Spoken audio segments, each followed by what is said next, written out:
Hello नमस्कार। आज हम लोग कर रहे हैं फिजिक्स का रैपिड फायर रिवीजन।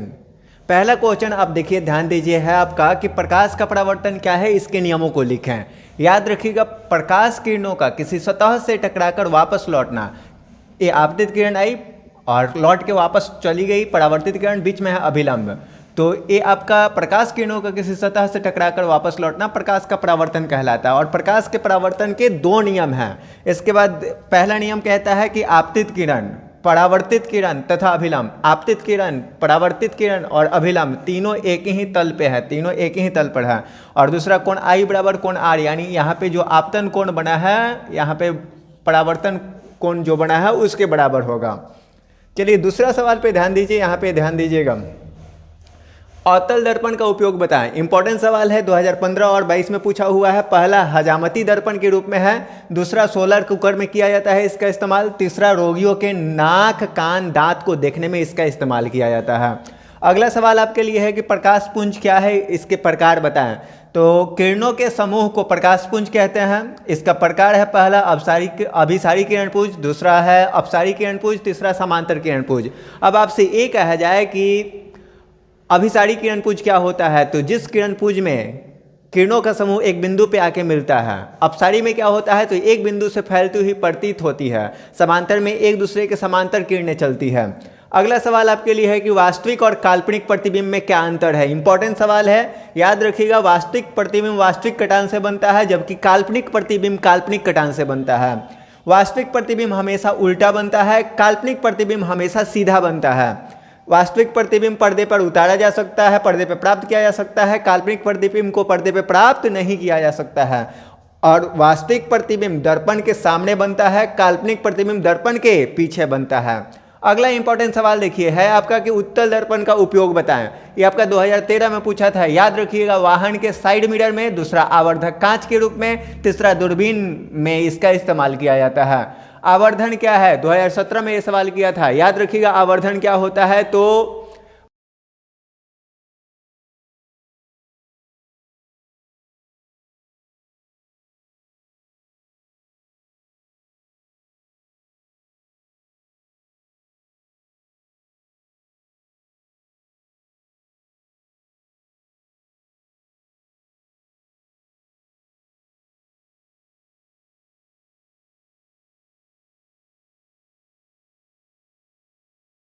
काल्पनिक सीधा और छोटा प्रतिबिंब बनाता है और इसका दृष्टि क्षेत्र भी बड़ा होता है। और यही कारण है कि हम लोग गाड़ियों के साइड मिरर में, वाहन के साइड मिरर में उत्तल दर्पण का प्रयोग करते हैं। गोलीय दर्पण का मुख्य फोकस क्या होता है, याद रखना है कि प्रधान अक्ष के समांतर आती प्रकाश की किरणें परावर्तन के बाद जिस बिंदु पर मिलती है, परावर्तन के बाद जिस बिंदु पर मिलती है उसे हम लोग गोलीय दर्पण का मुख्य फोकस कहते हैं। इसे कैपिटल F से हम लोग सूचित करते हैं। अगला सवाल है कि उत्तल दर्पण और अवतल दर्पण में अंतर स्पष्ट करें। तो निम्न अंतर है, और उत्तल दर्पण का परावर्तक सतह उभड़ा होता है, अवतल दर्पण का परावर्तक सतह धंसा होता है। उत्तल दर्पण का फोकस दूरी धनात्मक होता है, अवतल दर्पण का फोकस दूरी ऋणात्मक होता है। उत्तल दर्पण को अपसारी दर्पण भी कहते हैं और अवतल दर्पण को अभिसारी दर्पण भी कहा जाता है। अगला सवाल आपके लिए है कि समतल दर्पण में बने प्रतिबिंब की विशेषता बताइए। तो पहला विशेषता ये है कि हमेशा आभासी और सीधा प्रतिबिंब बनता है। प्रतिबिंब जो होगा समतल दर्पण में हमेशा आभासी बनेगा, आभासी बन गया तो सीधा होगा ही, और वस्तु के बराबर प्रतिबिंब का आकार बनेगा, और दर्पण के पीछे बनेगा प्रतिबिंब, और दर्पण के पीछे उतना ही पीछे बनेगा जितना वस्तु आगे होगी। उसके बाद पार्श्विक रूप से उल्टा प्रतिबिंब बनता है। अगला सवाल आपके लिए है कि अवतल दर्पण को अभिसारी दर्पण क्यों कहा जाता है। अवतल दर्पण को अभिसारी दर्पण क्यों कहा जाता है, तो याद रखना कि मुख्य अक्ष के समांतर आती किरणें अवतल दर्पण से परावर्तन के बाद एक बिंदु पर मिलती है, और एक बिंदु पे यदि मिल गई तो इसी को हम लोग अभिसारी दर्पण कहते हैं। उत्तल दर्पण को इसी कारण से हम लोग अभिसारी दर्पण कहते हैं। अब देखो, सॉरी, उत्तल दर्पण नहीं, अवतल दर्पण को अभिसारी दर्पण कहते हैं, माफ कीजिएगा। अगला सवाल आपके लिए है कि उत्तल दर्पण को अपसारी दर्पण क्यों कहते हैं। तो उत्तल दर्पण में मुख्य अक्ष के समांतर आती प्रकाश की किरणें फैलती हुई प्रतीत होंगी, मतलब परावर्तन के बाद वो क्या होगी, फैलती हुई प्रतीत होती है। और यही रीजन है कि उत्तल दर्पण को हम लोग क्या कहते हैं, अपसारी दर्पण कहते हैं। गोलीय दर्पण क्या है, इस आपके लिए सवाल है। और उसी में एक क्वेश्चन है कि एक गोलीय दर्पण की वक्रता त्रिज्या 20 सेंटीमीटर है तो इसकी फोकस दूरी क्या होगी। तो जिस दर्पण का परावर्तक सतह किसी खोखले गोले का भाग हो उसे हम लोग गोलीय दर्पण कहते हैं, उसे हम लोग क्या कहते हैं जी, गोलीय दर्पण। और आगे याद रखिएगा, जिस गोले का परावर्तक सतह किसी खोखले गोले का भाग हो ये गोलीय दर्पण है। और यहाँ पे आपका त्रिज्या दिया हुआ है 20 सेंटीमीटर, r बराबर 20 सेंटीमीटर, f बराबर r/2 फार्मूला होता है, यानी 20/2 करेंगे तो 10 सेंटीमीटर आंसर आ जाएगा। अगला है कि नई कार्तीय चिन्ह परिपाटी क्या है। तो याद रखिएगा, प्रतिबिंब, कभी भी प्रतिबिंब जो होगा या तो दर्पण के आगे बनता है या तो दर्पण के पीछे बनता है, या तो यहाँ पे पीछे बनता है और कभी उल्टा बनता है तो कभी सीधा बनता है। और इन स्थितियों में अंतर स्पष्ट चिन्ह परिपाटी से किया जाता है, ठीक है। और चिन्ह परिपाटी के अनुसार सभी दूरियां ध्रुव से मापी जाएंगी। दर्पण का जो ध्रुव होता है वहीं से सभी दूरियां मापी जाती है। आपतित किरण की दिशा में दूरी जो होगा धनात्मक होगा, जिधर से प्रकाश आ रहा है उसके दिशा में सभी दूरियां धनात्मक होगी, और उसके विपरीत दिशा यानी परावर्तित किरण की दिशा में सभी दूरियां ऋणात्मक होती है। और ध्रुव से ऊपर धनात्मक माना जाता है और ध्रुव से नीचे जाएंगे हम लोग तो ऋणात्मक माना जाता है। उत्तल दर्पण का उपयोग स्ट्रीट लाइट में क्यों करते हैं। तो जब प्रकाश किरणों को मुख्य अक्ष के समांतर भेजा जाता है तो सभी किरणें फैल जाती है, और इस कारण उत्तल दर्पण का उपयोग हम लोग स्ट्रीट लाइट में करते हैं। यहाँ पे देखो, जब प्रकाश किरणों को हम लोग मुख्य अक्ष के समांतर भेजते हैं तो सभी किरणें क्या होती है, फैल जाती है। और सभी किरणें फैल जाती है, इसी कारण से हम लोग इसका इस्तेमाल कहाँ करते हैं, स्ट्रीट लाइट में करते हैं। अगला सवाल आपके लिए है कि अवतल दर्पण का उपयोग हजामती दर्पण के रूप में क्यों करते हैं। तो अवतल दर्पण में वस्तु को फोकस और ध्रुव के बीच रखने पर प्रतिबिंब दर्पण के पीछे बनता है और काल्पनिक बनता है। यहाँ पे देखो, वस्तु को यदि फोकस और ध्रुव के बीच रखा जाता है तो वस्तु का जो प्रतिबिंब होगा दर्पण से पीछे बनेगा, बड़ा बनेगा और काल्पनिक बनेगा। पीछे बनेगा, बड़ा बनेगा और काल्पनिक बनेगा, ये आप याद रखना। ध्रुव और फोकस के बीच रखने पर बड़ा बनेगा, दर्पण के पीछे बनेगा और काल्पनिक बनेगा। और यही एकमात्र रीजन है जिसके वजह से हम लोग इसका इस्तेमाल, अवतल दर्पण का इस्तेमाल हजामती दर्पण के रूप में करते हैं। अगला सवाल आपके लिए है कि गाड़ियों के हेडलाइट में अवतल दर्पण का उपयोग क्यों करते हैं। तो जब प्रकाश किरणें अवतल दर्पण के फोकस से जाती है, जब प्रकाश किरणें जो होगी अवतल दर्पण के फोकस से होकर जाएगी, किससे होकर जाएगी, फोकस से, तो वो बाद में जाके मुख्य अक्ष क्या हो जाती है, समांतर। और इस गुण के कारण हम लोग अवतल दर्पण का उपयोग गाड़ियों के हेडलाइट में करते हैं। अवतल दर्पण का उपयोग सोलर कुकर में क्यों करते हैं, ये भी सवाल इंपॉर्टेंट है, याद रखना। अवतल दर्पण समानांतर आने वाली प्रकाश, अवतल दर्पण के समानांतर आने, अवतल दर्पण में समांतर आने वाली प्रकाश की किरणों को फोकस पर एकत्रित कर देती है। ये जो अवतल दर्पण है समांतर आने वाली प्रकाश की किरणों को फोकस पे एकत्रित कर देती है। अब फोकस पे एकत्रित कर दी बहुत सारी किरणों को तो वहाँ पे हीट बहुत ज़्यादा मिलेगा और सोलर कुकर में जो होगा खाना पक जाएगा, जिस कारण इसका उपयोग हम लोग सोलर कुकर में करते हैं। स्पर्श करके अवतल, उत्तल और समतल दर्पण की पहचान करना है आपको। तो परावर्तक सतह, यदि आप किसी दर्पण को छूते हैं और परावर्तक सतह उसका उठा हुआ महसूस हो, कैसा महसूस हो, उठा हुआ, तो वो आपका उत्तल दर्पण होगा। और यदि उसका परावर्तक सतह धंसा हुआ महसूस हो रहा है तो वो आपका अवतल दर्पण होगा। उठा होगा तो उत्तल दर्पण, धंसा होगा तो अवतल दर्पण। और सतह को यदि छूने पे समतल प्रतीत होता है तो वो समतल दर्पण होगा। बिना छुए अब बताना है आपको कि बिना स्पर्श करके अवतल, उत्तल और समतल दर्पण की पहचान करें। तो बारी बारी से वस्तु सामने ले जाकर देखने पर प्रतिबिंब छोटा बनता है तो दर्पण जो होगा उत्तल होगा। प्रतिबिंब यदि छोटा बनता है तो दर्पण जौन होगा क्या होगा, उत्तल। प्रतिबिंब बराबर आकार का बनेगा तो समतल दर्पण। और यदि परिस्थितियाँ, स्थिति बदलने पर कभी प्रतिबिंब छोटा बनता है, कभी बड़ा बनता है, तो कौन सा दर्पण होगा, अवतल दर्पण होगा। अवतल दर्पण में प्रतिबिंब की स्थिति बतानी है आपको। यहाँ देखो, अवतल दर्पण में प्रतिबिंब की स्थिति के लिए आप इस चार्ट को अच्छे से समझ लीजिए। यहाँ पे ध्यान दीजिए, वस्तु यदि यहाँ पे देखो अनंत है, ये वक्रता केंद्र है, ये फोकस है और ये आपका ध्रुव है। यदि वस्तु को हम लोग अनंत पे रखते हैं उसका प्रतिबिंब बनता है फोकस पे। अनंत और वक्रता केंद्र के बीच या वक्रता केंद्र से परे हो तो उसका प्रतिबिंब बन रहा है, देखो फोकस और वक्रता केंद्र के बीच। और यदि वस्तु को रखा जाए अवतल दर्पण के वक्रता केंद्र पे तो प्रतिबिंब भी वक्रता केंद्र पे ही बनेगा। और यदि वस्तु को रखा जाए वक्रता केंद्र और फोकस के बीच तो उसका प्रतिबिंब बनेगा वक्रता केंद्र से परे, अर्थात वक्रता केंद्र और अनंत के बीच। और यदि वस्तु को फोकस पे रख दिया जाए तो उसका प्रतिबिंब कहाँ बना है? अनंत पर बना है। और यदि वस्तु को फोकस और ध्रुव के बीच रखा जाए तो दर्पण के पीछे प्रतिबिंब बनता है। और यही रीजन के वजह से हम लोग यहाँ पे देखो, इस रीजन के वजह से ही हम लोग हजामती दर्पण के रूप में इसका इस्तेमाल करते हैं। अब आगे परिस्थितियाँ आपको याद रखनी है उत्तल दर्पण की। आप यहाँ पे ध्यान दे लो, उत्तल दर्पण में प्रतिबिंब बनने की स्थितियाँ, तो इसमें दो ही स्थिति होता है। उत्तल दर्पण में प्रतिबिंब बनने की कितनी स्थितियां होती है? दो। पहला, आप अनंत पे वस्तु को रख सकते हैं, दूसरा अनंत और ध्रुव के बीच रख सकते हैं। अब देखो, अनंत पे यदि वस्तु को रखा जाए तो उसका प्रतिबिंब कहाँ बनेगा जी? फोकस पर। और अनंत और ध्रुव के बीच रखा जाए तो उसका प्रतिबिंब फोकस और ध्रुव के बीच बनेगा। ये दो स्थितियां ही है मात्र। अब देखो, प्रकाश का अपवर्तन क्या है और इसके नियमों को बताना है। अगला इंपॉर्टेंट जो सवाल है आपके लिए वो ये है कि प्रकाश का अपवर्तन किसे कहते हैं और इसके नियमों को बताना है। तो याद रखिएगा, माध्यम जब भी परिवर्तित होगा, माध्यम परिवर्तन के कारण यदि प्रकाश किरणों का पथ विचलन होता है तो ये घटना प्रकाश का अपवर्तन कहलाता है।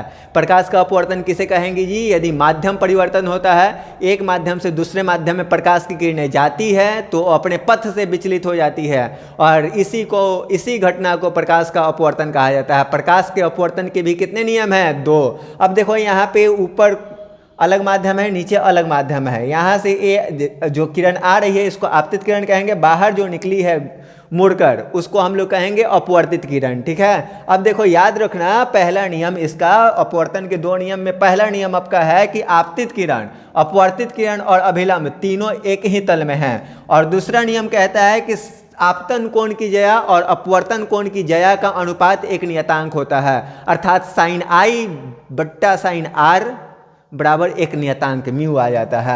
अगला सवाल आपके लिए है कि उत्तल लेंस का उपयोग बताएं। इंपॉर्टेंट सवाल है, 2022 में पूछा था। याद रखिएगा, पहला दूरदृष्टि दोष के निवारण में इसका इस्तेमाल करते हैं और सरल सूक्ष्मदर्शी में भी उत्तल लेंस का उपयोग किया जाता है। अवतल लेंस का उपयोग कहाँ किया जाता है? तो याद रखना, निकट दृष्टि दोष के निवारण में करते हैं हम लोग।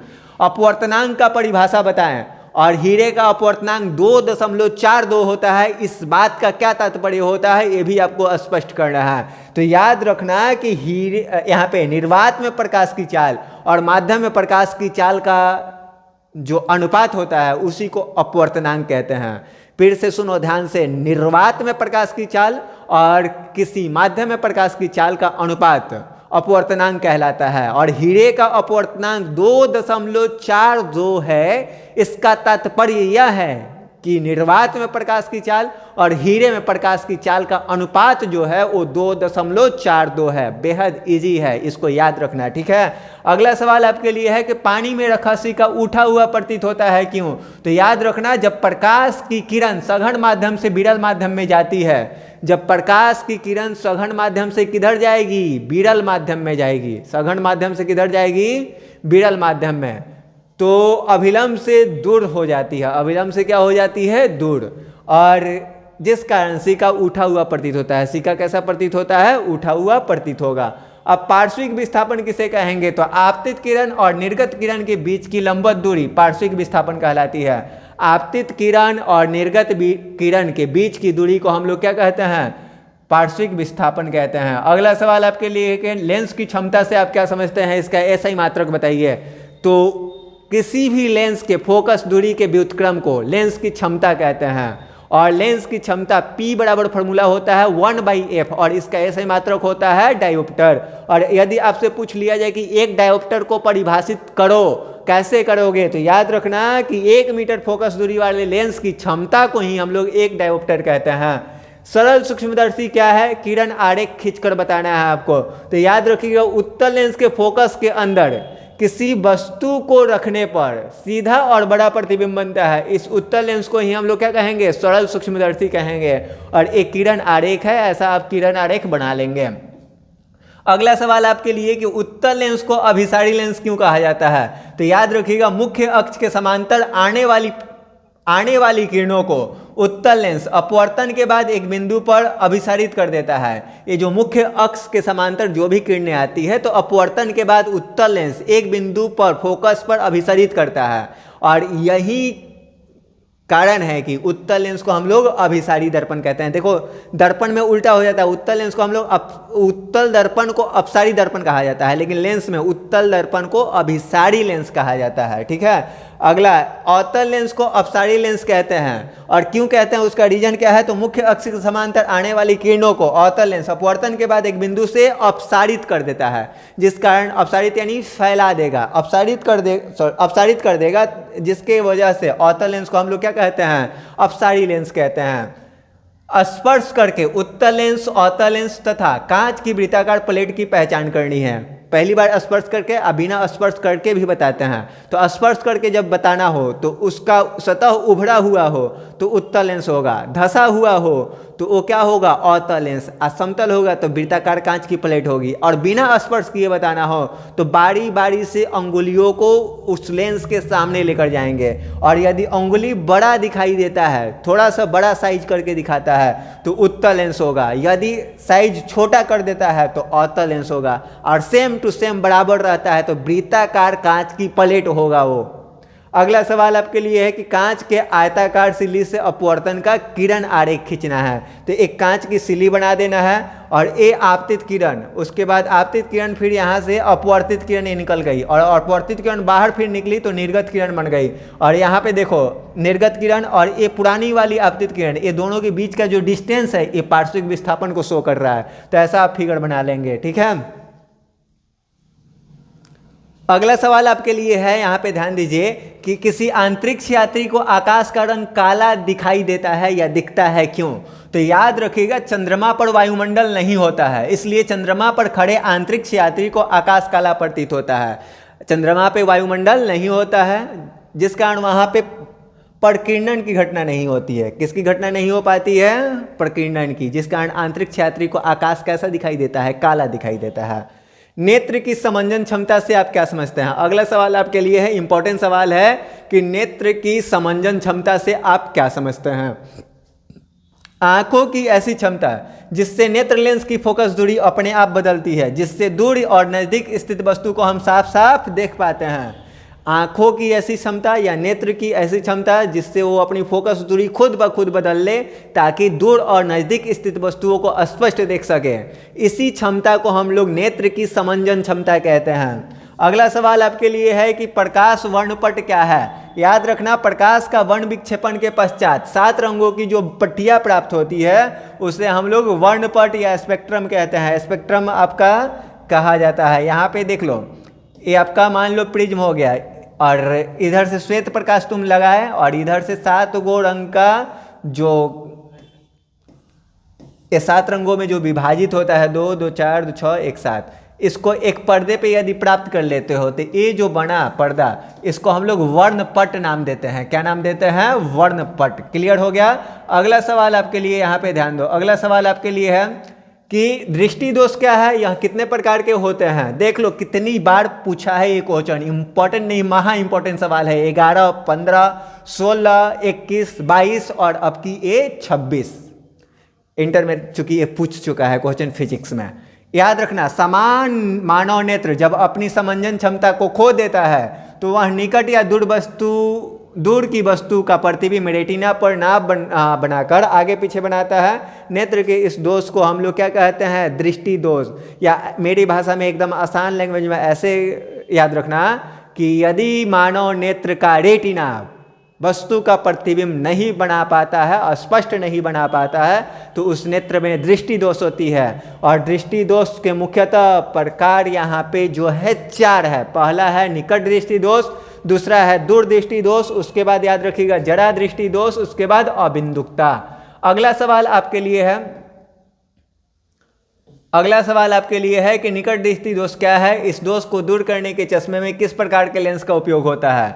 तो वैसा दृष्टि दोष जिसमें निकट की वस्तु स्पष्ट दिखाई देती है। निकट दृष्टि दोष, जो आपको दोष हुआ रहेगा वो स्पष्ट दिखाई देगा, यानी निकट हुआ है तो निकट का स्पष्ट दिखाई देगा, दूर का नहीं दिखाई देगा। और दूर वाला हुआ रहेगा तो दूर का दिखाई देगा लेकिन नज़दीक का स्पष्ट दिखाई नहीं देगा। और निकट वाले में याद रखिएगा, इसका इलाज हम लोग करते हैं अवतल लेंस से। दूर दृष्टि दोष का याद रखिएगा उत्तल लेंस से इलाज करते हैं। देखो वही लैंग्वेज है। वैसा दृष्टि दोष जिसमें निकट की वस्तु स्पष्ट दिखाई देती है लेकिन दूर की वस्तु स्पष्ट दिखाई नहीं देती है, निकट दृष्टि दोष कहलाता है। उपचार, इसे अवतल लेंस द्वारा ठीक किया जाता है। अब निकट का बिंदु क्या है, तो आंख के सबसे निकट का वह बिंदु जहां पर रखी वस्तु स्पष्ट दिखाई देती है निकट का बिंदु कहलाती है। और किसी भी चीज़ को आपको देखना हो स्पष्ट रूप से तो आपको आँख से 25 सेंटीमीटर की दूरी पे रखना होता है। उससे नज़दीक लाइएगा तो आप स्पष्ट रूप से नहीं देख पाइएगा। आप इस चीज़ का प्रैक्टिकल ऐसे कर सकते हैं, पेन को यहाँ पे रख के देखिए एकदम नज़दीक, स्पष्ट आपको नहीं दिखाई देगा, लेकिन वहीं डिस्टेंस पे रखिए आपको स्पष्ट दिखाई देगा। यानी 25 सेंटीमीटर न्यूनतम दूरी होती है। और दूर बिंदु क्या होता है, अनंत होता है। अगला सवाल आपके लिए है कि दूर का बिंदु क्या है, तो नेत्र से दूरस्थ वह स्थान जहां पर रखी वस्तु स्पष्ट दिखाई देती है दूर का बिंदु कहलाती है।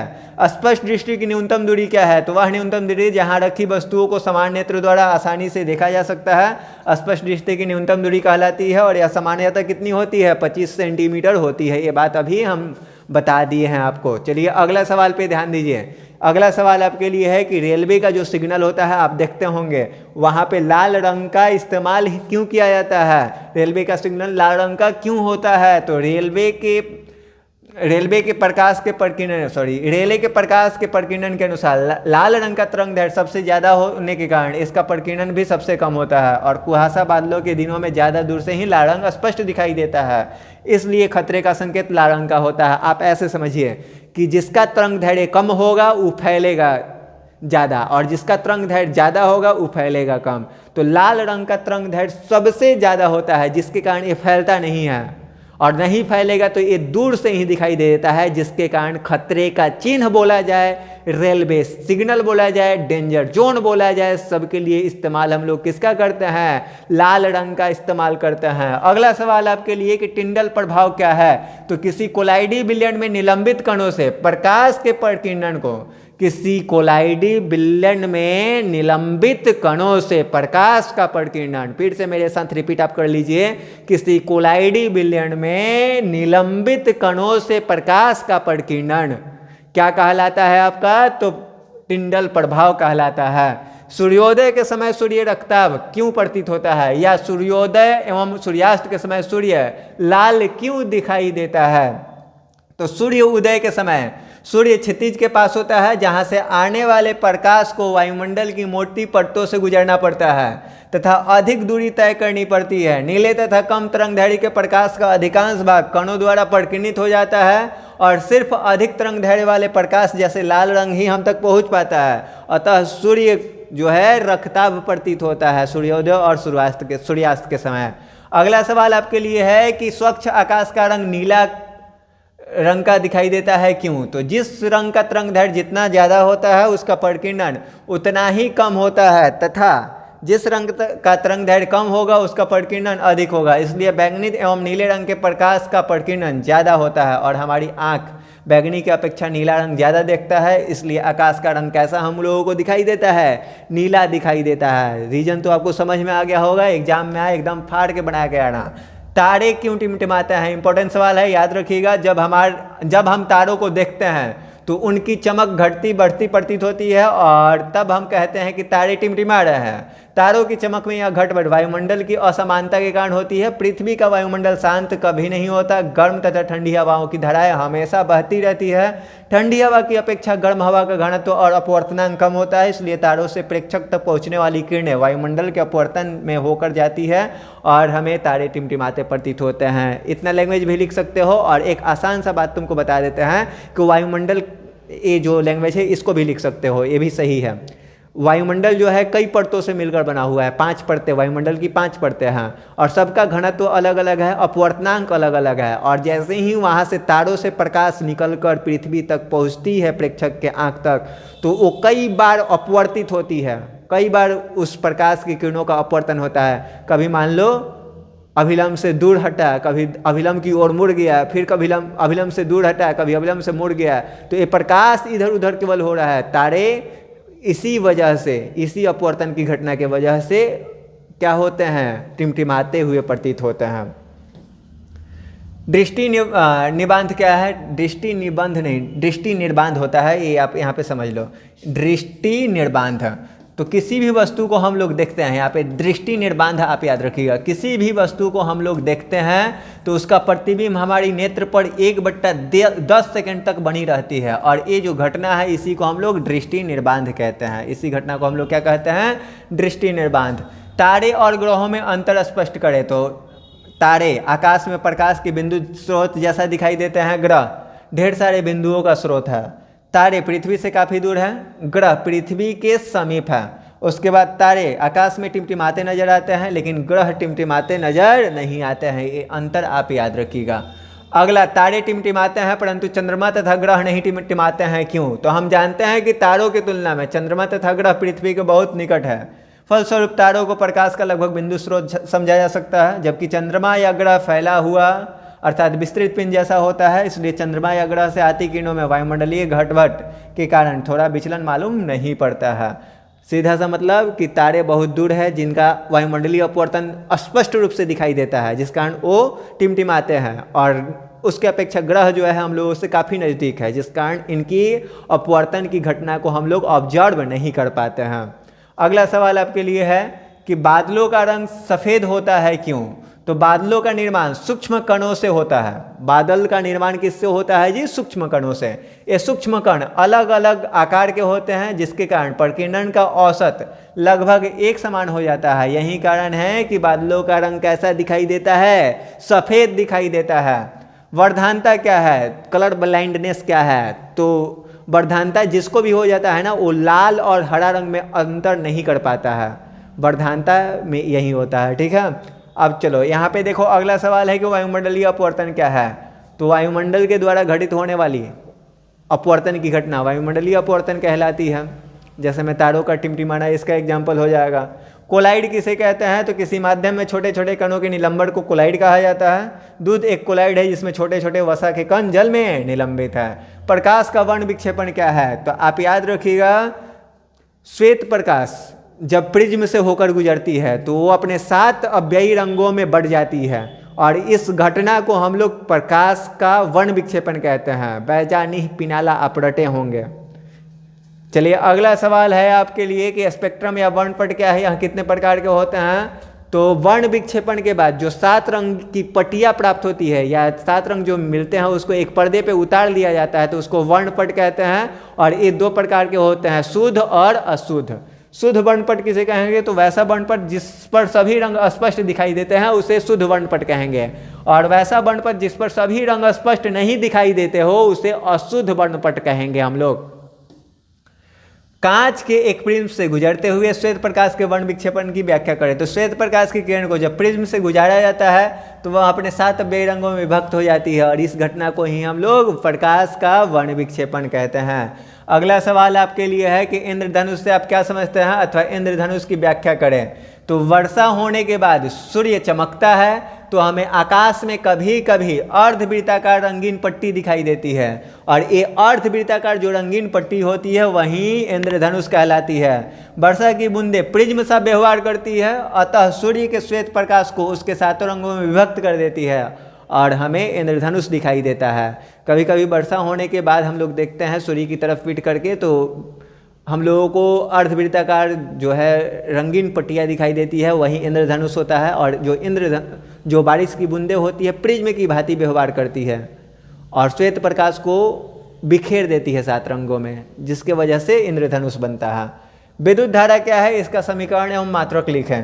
तो आवेशों की प्रवाह की दर को हम लोग विद्युत धारा कहते हैं। आवेशों की प्रवाह की दर को, आवेश यदि प्रवाहित हो रहा है तो आवेशों की प्रवाह की दर को हम लोग विद्युत धारा कहते हैं, और इसका ये सही मात्रक होता है एम्पियर।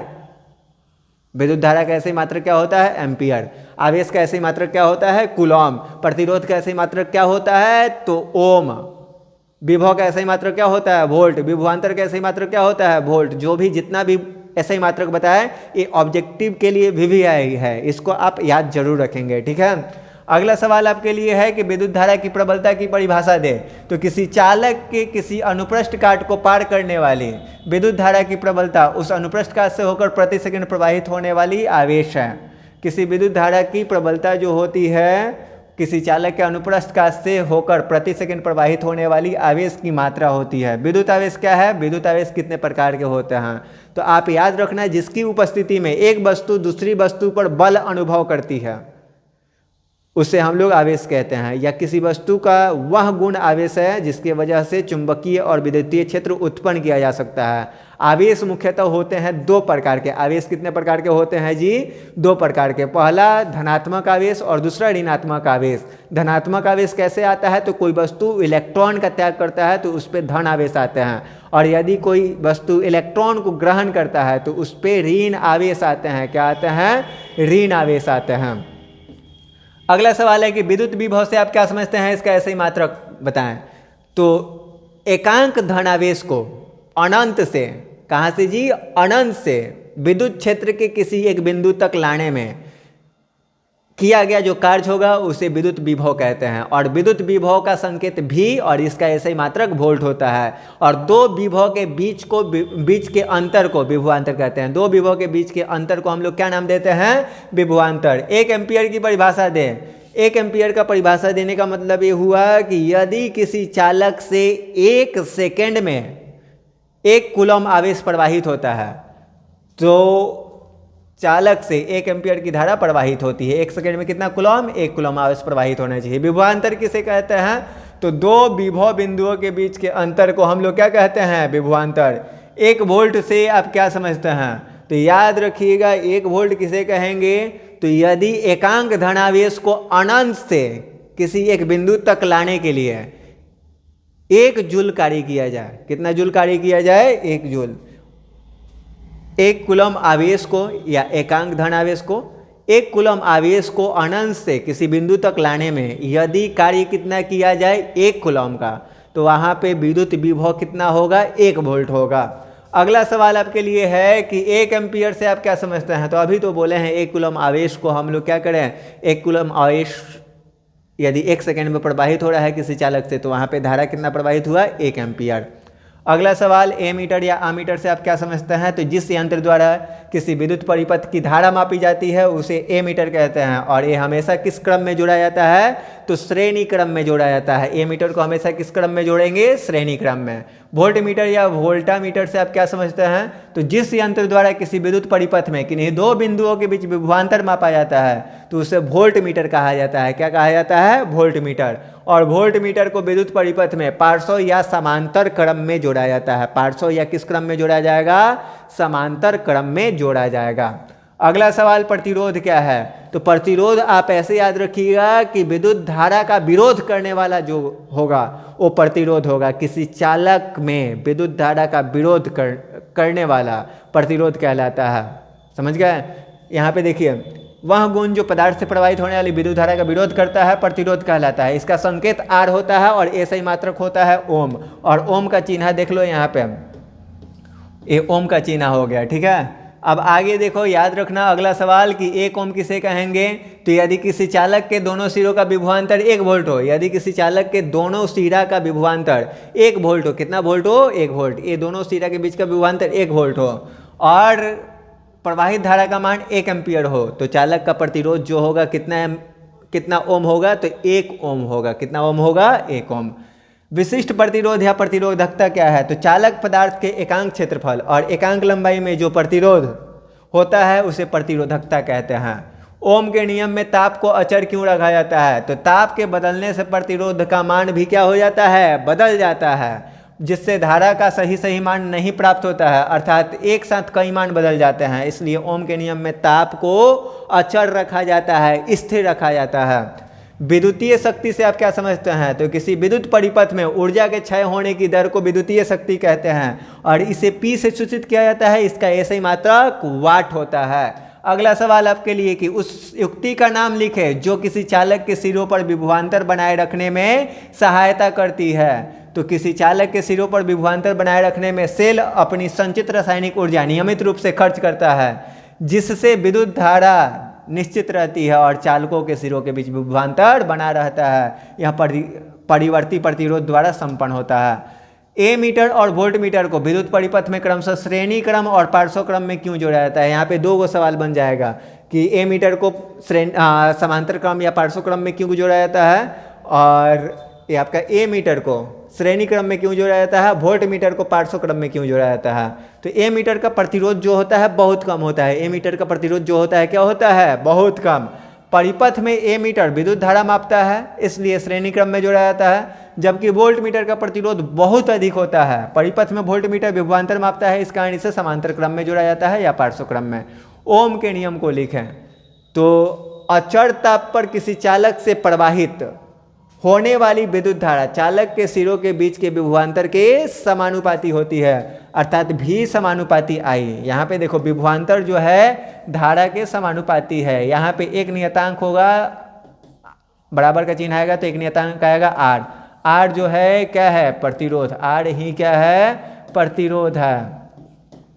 अगला सवाल आपके लिए है, यहाँ पे ध्यान दो, किसी चालक का प्रतिरोध किन किन बातों पे निर्भर करता है? तो किसी चालक का प्रतिरोध चालक के लंबाई पे निर्भर करता है।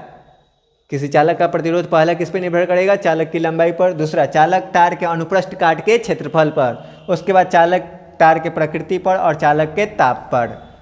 विद्युत टोस्टरों तथा विद्युत स्त्रियों के तापन अवयव शुद्ध धातु के ना बनाकर किसी मिश्र धातु के बनाए जाते हैं। क्यों?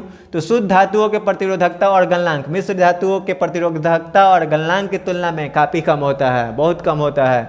इसलिए विद्युत, यहाँ पे ब्रेड नहीं, विद्युत टोस्टर और विद्युत स्त्री के चालक शुद्ध धातु का ना बनाकर मिश्र धातु का बनाया जाता है। विद्युत बल्ब में निष्क्रिय गैस क्यों भरी जाती है? तो इसका भी कारण आप याद रखिएगा कि विद्युत बल्ब में टंगस्टन धातु की एक पतली कुंडली होती है। यदि हवा के उपस्थिति में धारा प्रवाहित हो तो कुंडली ऑक्सीकृत होकर टूट जाएगी। हवा जैसे ही प्रवेश करेगा वो जो कुंडलिया होता है फिलामेंट वो टूट जाएगा, और अतः कुंडली के टूटने से बचाने के लिए उसमें हवा निकालकर निष्क्रिय गैस भर दिया जाता है, आर्गन भरा जाता है। अति भारण ओवरलोडिंग क्या है? तो यह एक ऐसी घटना है जिसमें जब एक ही समय में बहुत सारे शक्तिशाली विद्युतीय उपकरण को किसी विद्युत परिपथ में जोड़ दिया जाता है तो उस परिपथ में आवश्यकता से अधिक विद्युत धारा का प्रवाह होने लगता है। बहुत सारे उपकरण जोड़ दिए हैं तो उसमें आवश्यकता से अधिक विद्युत धारा का प्रवाह हो जाएगा, जिसे ओवरलोडिंग कहेंगे हम लोग, अति भारण कहेंगे। जैसे विद्युत हीटर, यहाँ पे विद्युत इस्त्री, फ्रिज, टीवी, बहुत सारा विद्युत यंत्र लगा दिए, एक बाई को ओवरलोडिंग हो जाएगा। सब यंत्र को ये खराब भी करने लगता है, ठीक है, ओवरलोडिंग। लघु पतन क्या होता है? शॉर्ट सर्किट क्या होता है? तो जब किसी कारणवश जो लाल का तार हरियर का तार होता है, यानी गर्म तार ठंडा तार आपस में सट गया, तो सट जाने के बाद क्या होता है? परिपथ में प्रतिरोध का मान बहुत कम अर्थात शून्य हो जाता है, और जिसके कारण परिपथ में आवश्यकता से अधिक विद्युत धारा का प्रवाह होने लगता है। इसी घटना को लघु पतन कहते हैं। और यदि आपको लघु पतन और अति भारण, ओवरलोडिंग और शॉर्ट सर्किट से बचना है तो किसका इस्तेमाल करना चाहिए? विद्युत फ्यूज का। तो अगला सवाल आपके लिए है कि विद्युत फ्यूज क्या है? तो यह एक सुरक्षा युक्ति है जो अति भारण एवं लघु पतन जैसे घटनाओं से बचाता है। इसमें तांबा तथा टीन या सीसा तथा टीन मिश्र धातु का प्रयोग किया जाता है जिसका गलनांक बहुत कम होता है। ये आपका क्लियर हो गया? चलिए, ये आपका मोस्ट इम्पॉर्टेंट सवाल रहा आज का। इस लेक्चर को आप अच्छे से देख लीजिएगा और मिलते हैं आपसे ऐसे ही रैपिड फायर रिवीजन वीडियो में।